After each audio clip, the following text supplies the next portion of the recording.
Imagine perder seu irmão de uma forma brutal e, anos depois, se casar com o homem condenado por matá-lo. Parece o enredo de um filme, mas essa é a inacreditável história real de Crystal Strauss e John Tidjane. Uma história que mistura crime, justiça e um tipo de perdão que desafia a lógica. Hoje, vamos reviver os detalhes desse caso e tentar entender como uma tragédia se transformou em uma união controversa. Tudo começa com um jovem chamado Brian. Então, vamos conhecê-lo melhor. Brian McGarry nasceu em Cleveland, Ohio, no início dos anos 1970. Desde pequeno, era conhecido por seu espírito livre e energia contagiante. Filho de uma família da classe trabalhadora, Brian teve uma infância típica da classe média americana, cercado de amigos e aventuras. Ele e sua irmã Crystal tinham um vínculo especial, sempre cuidando um do outro durante a infância e adolescência. Crystal e Brian eram inseparáveis. Compartilhavam segredos, piadas e sonhos. Para Brian, ela era uma confidente de confiança. E para Crystal, ele era seu irmão mais velho, protetor e carismático. Alguém que sempre conseguia fazê-la rir, não importava a situação. Essa conexão profunda tornou o que estava prestes a acontecer ainda mais doloroso para ela. Em 1987, a vida de Brian foi tragicamente interrompida. Ele foi encontrado morto em seu apartamento, em circunstâncias que chocaram sua família e amigos. O relatório da polícia dizia que ele havia levado um tiro na cabeça e sido esfaqueado no peito. Ao lado do corpo estavam um rifle calibre .22 e uma faca ensanguentada sobre a cama. Desde o início, a cena do crime era um mistério. Havia sinais de luta, mas também elementos que podiam sugerir suicídio. No entanto, um detalhe chamou a atenção dos investigadores: uma suposta confissão de John Tidjane, na qual ele admitia envolvimento na morte de Brian. John sempre alegou que sua confissão foi forçada e que ele jamais teria matado Brian, mas, sem outras provas sólidas para explicar a morte de Brian, a polícia rapidamente prendeu e o acusou de assassinato. A investigação, no entanto, estava cheia de falhas graves.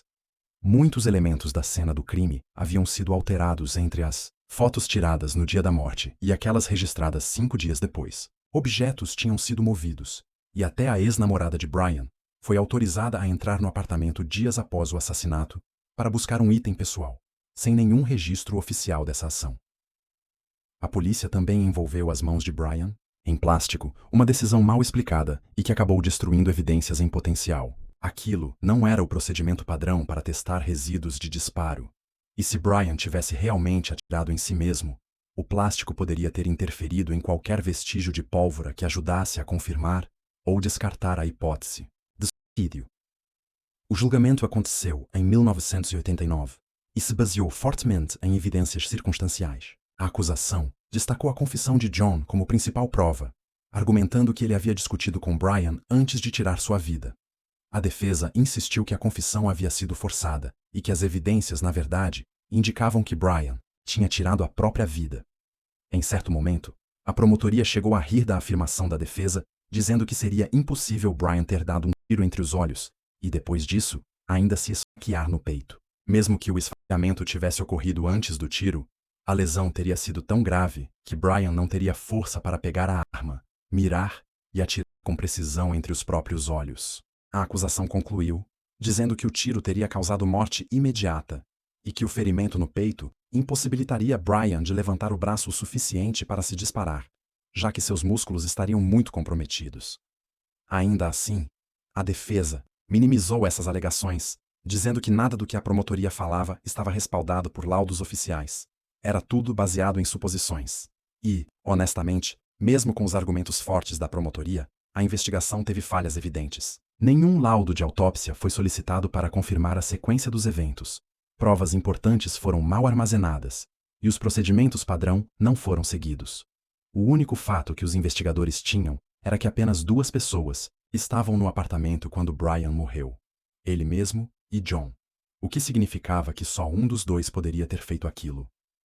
Apesar das inconsistências e da falta de testemunhas diretas, o júri considerou John culpado.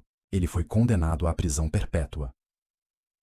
Num julgamento com júri popular, geralmente vence quem conta a melhor história, e naquela época, o júri acreditou na versão da promotoria. A família de Brian sentiu certo alívio com a condenação. Eles acreditavam que a justiça havia sido feita. Até mesmo Crystal ficou satisfeita, acreditando que o assassino de seu irmão finalmente pagaria pelo que fez. Mas o tempo passou. Por décadas, Crystal acreditou que John era culpado pela morte de Brian. Mas tudo mudou em 2016, quando ela recebeu uma carta inesperada de John. Na carta, ele declarava sua inocência e pedia seu perdão. Dizia que tudo o que queria era que a verdade viesse à tona. A princípio, Crystal ficou desconfiada.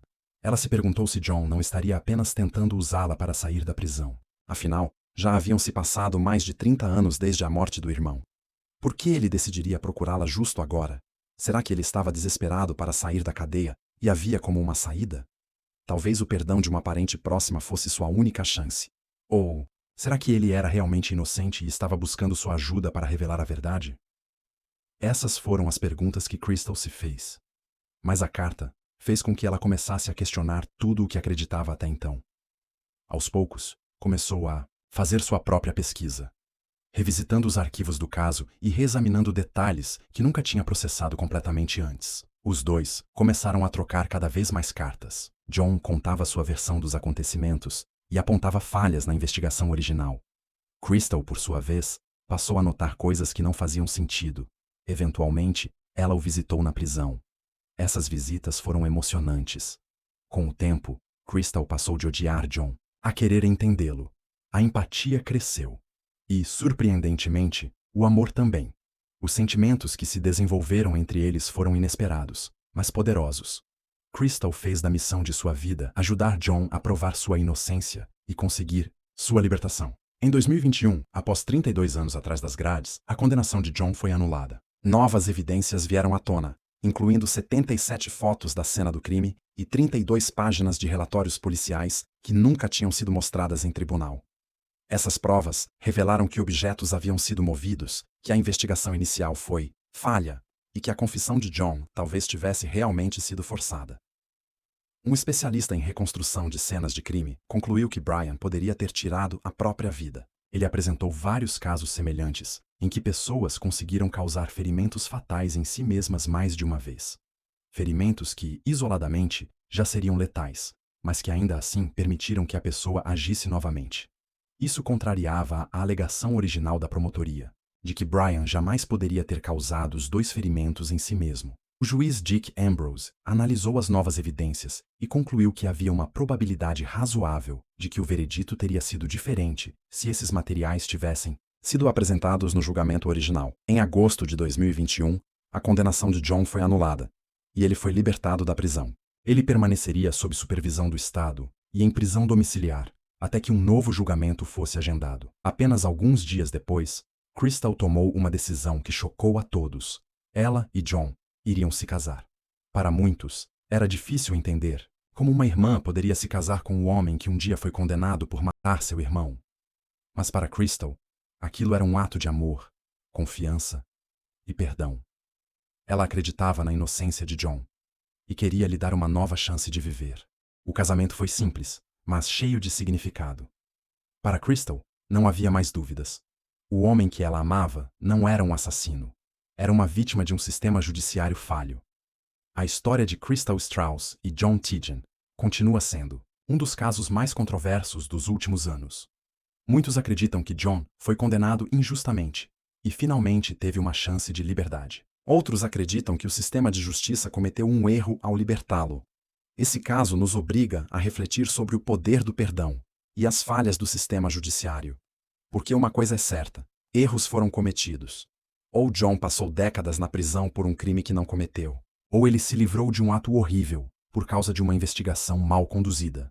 Se partirmos do princípio de que sua prisão foi injusta, então, John Tidjane foi vítima de uma condenação baseada em provas frágeis. Mas o que sabemos com certeza é que a dúvida sobre sua culpa nunca vai desaparecer completamente. Pelo menos não até que um novo julgamento prove, de uma vez por todas, que ele é inocente. Até o momento da gravação deste vídeo, eu não encontrei nenhuma atualização sobre esse novo julgamento. A última informação que tive foi de que a equipe de defesa de John havia solicitado vários adiamentos, aparentemente precisando de mais tempo para reunir informações e provas.